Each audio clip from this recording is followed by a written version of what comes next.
ಯಾವುದೇ cinema stars ಆಗಲಿ ಅವ್ರವ್ರ ಏಜ್ಗೆ ಸೂಟ್ ಆಗೋ ಪಾತ್ರಗಳನ್ನು ಮಾಡಿದಾಗ ಅದನ್ನು ಆಡಿಯನ್ಸ್ ತುಂಬ ಚೆನ್ನಾಗೇ ರಿಸೀವ್ ಮಾಡ್ಕೋತಾ ಇದ್ದಾರೆ. ಅದರಲ್ಲೂ ಫ್ಯಾಮಿಲಿ ಕುಂತು ನೋಡೋ ಥರ ಆ್ಯಕ್ಷನ್ ಮೂವಿ ಬಂದರೆ ಬಿಡ್ತಾರಾ? ನೋಡೇ ನೋಡ್ತಾರೆ. ಎಸ್. ಹಾಯ್ ಹಲೋ ನಮಸ್ಕಾರ, ನೀವು ನೋಡ್ತಾ ಇದ್ದೀರಾ ನನ್ನ ಪ್ರಕಾರ. Blast, directed by Subhash K Raj, starring Arjun Sarja, Preity Mukundan, Abhirami in lead role. ಥಿಯೇಟ್ರಲ್ಲಿ ನೋಡಿ ರಿವ್ಯೂ ಮಾಡಬೇಕು ಅಂತ ಅಂದ್ಕೊಂಡಿದ್ದೆ, ತುಂಬ ಕಾಮೆಂಟ್ಸ್ ಕೂಡ ಬಂದಿದ್ವು, ಬಟ್ ಟೈಮ್ ಆಗಲಿಲ್ಲ. ಸೊ ಒ ಟಿ ಟಿಲಿ ಬಂದಿತ್ತು, ನೋಡಿದ್ದೀನಿ. ಬನ್ನಿ ಮಾತಾಡುವ, ಹೇಗಿತ್ತು, ಇಷ್ಟೊಂದು ಹೈಪ್ ವರ್ತ್ ಇದೆಯಾ ಇಲ್ವಾ ಅಂತ ಚೆಕ್ ಮಾಡುವ. ಅದಕ್ಕಿಂತ ಮುಂಚೆ ಚಾನಲ್ಗೆ ಫಸ್ಟ್ ಟೈಮ್ ಬಂದಿದ್ರೆ ವಿಡಿಯೋನ ಫುಲ್ ನೋಡಿ, ಇಷ್ಟ ಆದರೆ ಮಾತ್ರ ಸಬ್ಸ್ಕ್ರೈಬ್ ಮಾಡಿಕೊಂಡು ಸಪೋರ್ಟ್ ಮಾಡಿ. ಸಿನಿಮಾದಲ್ಲಿ ನನಗಿಷ್ಟ ಆಗಿದ್ದು treatment and screen play.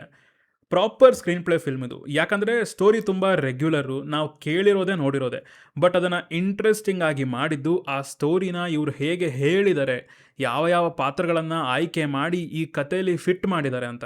And ಆ ಪಾತ್ರಗಳ ಬರವಣಿಗೆ, ಆ ವರ್ಲ್ಡ್ ಬಿಲ್ಡಿಂಗಿಂದಾನೇ ಈ ಸಿನಿಮಾ ಒಂದೊಳ್ಳೆ ಎಕ್ಸ್ಪೀರಿಯೆನ್ಸ್ನ ಕೊಡುತ್ತೆ ಅಂತ ಹೇಳ್ತೀನಿ. ನಿಧಾನಕ್ಕೆ ಪಾತ್ರಗಳನ್ನು ಎಸ್ಟಾಬ್ಲಿಷ್ ಮಾಡ್ತಾ ಹೋಗ್ತಾರೆ, ನೀಟಾಗಿ ಪ್ರತಿ ಪಾತ್ರಕ್ಕೂ ಒಂದು ರೀಸನಿಂಗ್ನ ನೀಟಾಗಿ ಸೆಟ್ ಮಾಡ್ತಾ ಹೋಗಿದ್ದಾರೆ. ಆಮೇಲೆ ಒಂದು ಪಾಯಿಂಟಲ್ಲಿ ಅವುಗಳನ್ನು ಕನೆಕ್ಟ್ ಮಾಡೋಕ್ಕೆ ಶುರು ಮಾಡ್ತಾರೆ, ಅಲ್ಲಿಂದ ಮಜಾ ಸ್ಟಾರ್ಟ್. ಆ ಗ್ಯಾಪಲ್ಲಿ ಈ ಒಂದು ಆ್ಯಕ್ಷನ್ ಹೀರೋಯಿನ್ಗೆ ನಾವು ಫಿದಾ ಆಗೋಗಿರ್ತೀವಿ. ಅವಳು ಹೇಗೆ ರಿಯಾಕ್ಟ್ ಮಾಡ್ತಾಳೆ, ಹೆಂಗೆ ಹೊಡಿತಾಳೆ ಅಂತ ನೋಡೋದಕ್ಕೆ ಕಾಯ್ತಾ ಇರ್ತೀವಿ. ಆ್ಯಂಡ್ ಪ್ರೀ ಇಂಟರ್ವೆಲ್ಲಿಂದ ಸಿನಿಮಾ ಇನ್ನೂ ಮಜಾ ಕೊಡ್ತಾ ಹೋಗುತ್ತೆ. Interval episode peak action, peak elevation ಅಂತ ಹೇಳ್ತೀನಿ. ಒಂದು ಸಲ ಆ್ಯಕ್ಷನ್ ಶುರು ಆದಮೇಲೆ ಸಿನಿಮಾದ ಗ್ರಾಫ್ ಎಲ್ಲೂ ಕೆಳಗೆ ಬೀಳೋದಿಲ್ಲ. ಕಥೆನೂ ಅಷ್ಟೇ. ಆ್ಯಕ್ಷನ್ ಎಪಿಸೋಡ್ಸ್ನ ಯೂಸ್ ಮಾಡಿಕೊಂಡು ಪ್ರೊಸೀಡಿಂಗ್ಸ್ನ ತುಂಬ ಫಾಸ್ಟಾಗಿ ಬರ್ಕೊಂಡು ತೋರಿಸ್ಕೊಂಡು ಹೋಗಿದ್ದಾರೆ. ನೆಕ್ಸ್ಟ್ ಬಂದು ಆ್ಯಕ್ಷನ್ ಎಪಿಸೋಡ್ಸ್. ನನ್ನ ಹಿಂದಿನ ದ ಫ್ಯೂರಿಯಸ್ ರಿವ್ಯೂವಲ್ಲೂ ನಾನು ಇದನ್ನೇ ಹೇಳಿದ್ದೆ, ಒಂದು ಪರ್ಟಿಕ್ಯುಲರ್ ಆರ್ಟ್ ಫಾರ್ಮ್ ಮೇಲೆ ಆ್ಯಕ್ಷನ್ ಎಪಿಸೋಡ್ಸ್ ಇದ್ದರೆ ನನಗೆ ತುಂಬ ಇಷ್ಟ ಆಗುತ್ತೆ ಅಂತ. ಅದೇ ಇಲ್ಲೂ ಆಗಿರೋದು. ನನಗೊಂದು ಐಡಿಯಾ ಇತ್ತು, ಒಂದು ಆರ್ಟ್ ಫಾರ್ಮ್ ಮೇಲೆ ಒಂದು ಸ್ಟೋರಿ ಲೈನ್ ರೆಡಿ ಮಾಡಿದ್ದೆ ನಾನು. ಈಗ ಅದು ಯೂಸ್ ಆಗೋಯ್ತು ನೋಡಿ. ಅದು ಮಜಾ ಕೊಡುತ್ತೆ, ಯಾಕಂದರೆ ನಮ್ಮಲ್ಲಿ ಎಷ್ಟೊಂದು ಮಾರ್ಷಲ್ ಆರ್ಟ್ಸ್ ಇವೆ. ಸೊ ಈ ಥರದ ಮಾರ್ಷಲ್ ಆರ್ಟ್ಸ್ ಬಂದಾಗ ಒಂದೊಂದು ಬೇರೆ ಟೆಕ್ನಿಕ್ಸ್ನ ಹೇಳುತ್ತೆ, ಡಿಫ್ರೆಂಟ್ ಡಿಸೈನ್ಸ್ನ ತೋರಿಸುತ್ತೆ.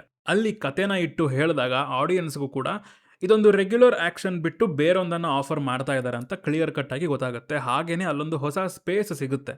ಇಲ್ಲಿ ಆ ಸ್ಪೇಸ್ನ ನೀಟಾಗಿ ಯೂಸ್ ಮಾಡ್ಕೊಂಡಿದ್ದಾರೆ. ನಾರ್ಮಲ್ ಸ್ಟಾರ್ ಹೀರೋನ ಹಾಕ್ಕೊಂಡು ನಾರ್ಮಲ್ ಕಮರ್ಷಿಯಲ್ ಸಿನಿಮಾ ಮಾಡಿದಿದ್ರೆ ಇದು ಮೇ ಬಿ ಅಟ್ಟರ್ ಫ್ಲಾಪ್ ಆಗಿರ್ತಿತ್ತು ಅಂತ ಅನ್ಕೊತೀನಿ. ಇಲ್ಲಿನ ಮೇನ್ ಅಟ್ರಾಕ್ಷನ್ನೇ ಇದರ ಆ್ಯಕ್ಷನ್. ಕಂಪ್ಲೀಟ್ ಎಕ್ಸ್ಪ್ಲೋರ್ ಮಾಡಿಲ್ಲ, ಬಟ್ ಹೊಸ ಎಕ್ಸ್ಪೀರಿಯನ್ಸ್ ಅಂತೂ ಕೊಡುತ್ತೆ, ಸ್ಪೆಷಲಿ ಫ್ಯಾಮಿಲಿ ಆಡಿಯನ್ಸ್ಗೆ.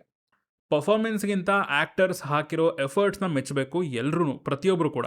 ಇನ್ನು ಮ್ಯೂಸಿಕ್ ಬೈ ರವಿ ಬಸ್ರೂರು. ಚೆನ್ನಾಗಿ ಕೊಟ್ಟಿದ್ದಾನೆ ಗುರು ಮನುಷ್ಯ. ನೋಡಿ, ಬರೀ KGF ಥರನೇ ಕೊಡ್ತಾರೆ ಅಂತ ಹೇಳ್ತಿರಲ್ಲ, ಅದಂಗಲ್ಲ. ಡೈರೆಕ್ಟರ್ ಹೆಂಗೆ ಕೇಳ್ತಾರೋ ಮನುಷ್ಯ ಹಂಗೆ ಕೊಡ್ತಾನಷ್ಟೆ.